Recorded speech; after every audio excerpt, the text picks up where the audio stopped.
In your opinion, what are the greatest strengths of the Menominee? Um, I would say it's resilience. In the 1950s, we were terminated as a tribe, um, and that lasted for 20 years. And during that time, a lot of the culture was shaken. Now, I'm not going to say it was lost, but it was shaken. It had to go underground. The boarding schools, the disease before that, um, the the wars, with the tribes that were being pushed east. We've been in Wisconsin continuously forever. Um, a lot of those tribes that were being pushed east had to come through, and sometimes it wasn't good. Sometimes it was all right. Um, the there's what they call historical grief, trauma. That a lot of the really evil things that happened to, say, our grandparents, our great grandparents in boarding schools. Sometimes that got passed on. The abuse, the verbal abuse, the physical abuse. Um, the when they take away the language, they take away the culture. They try and erase really who we are, and it didn't work. We're still here. We still have our language. We still have our culture. We're one of the lucky tribes to still be living on our traditional homelands.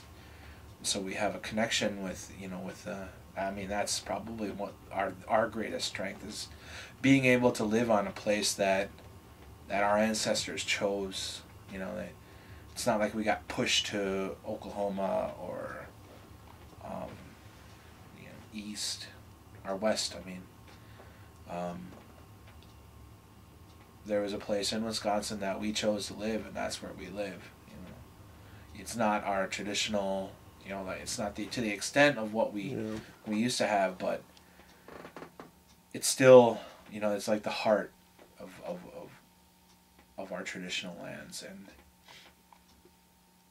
And we have a forest that you can see the outline of from space. We have the ability to connect with that tradition, that old knowledge that you were talking about. We've been studied, to a great extent. We have as part of our language revitalization, we have old tapes, old records, I'm sure there's reel to reel, there's old videotape of our elders speaking, because they saw that our language was slipping away, our culture was changing, and maybe that's part of what that preservation of that old knowledge was about. Is sometimes you have to get recorded, sometimes you have to get photographed, sometimes you have to get videotaped, um, in order to um, in order for to access the future generations like us, us right now.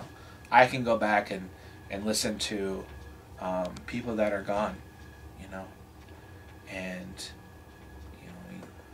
we play those tapes and play them in our sleep. When we're sleeping, there's different ways to be able to get that information.